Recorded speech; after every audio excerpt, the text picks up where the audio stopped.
April is National Poetry Month, so I'm going to record myself reading a poem. The video you're getting is simply the sight and sound of my backyard. It's not going to be particularly exciting, but I hope you hear the birds and the frogs and everything else I'm hearing on this warm spring day.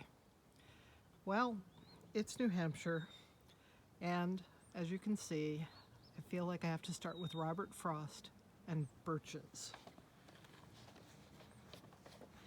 When I see birches bend to the left and right, across the lines of straighter, darker trees, I like to think some boy's been swinging them.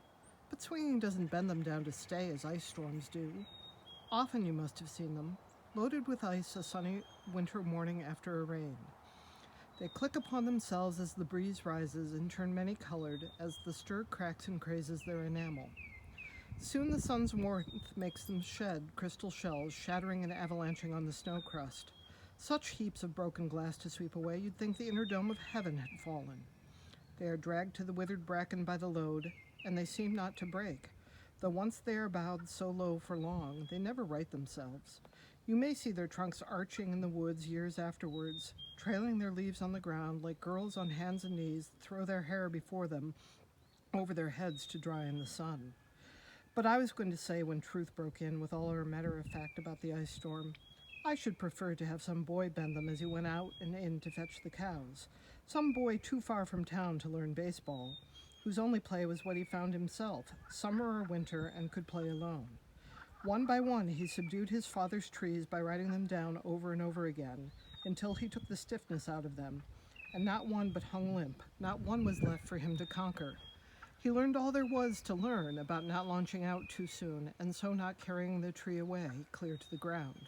He always kept his poise to the top branches, climbing carefully with the same pains you use to fill a cup up to the brim and even above the brim. Then he flung outward, feet first, with a swish, kicking his way down through the air to the ground.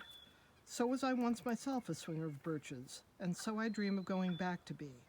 It's when I'm weary of considerations, and life is too much like a pathless wood, where your face burns and tickles with the cobwebs broken across it, and one eye is weeping, from a twig's having lashed it open. I'd like to get away from earth a while, and then come back to it and begin over. May no fate willfully misunderstand me and half grant what I wish and snatch me away not to return. Earth's the right place for love. I don't know where it's likely to go better. I'd like to go by climbing a birch tree and climb black branches up a snow-white trunk toward heaven, till the tree could bear no more but dipped its top and set me down again. That would be good both going and coming back. One could do worse than be a swinger of birches.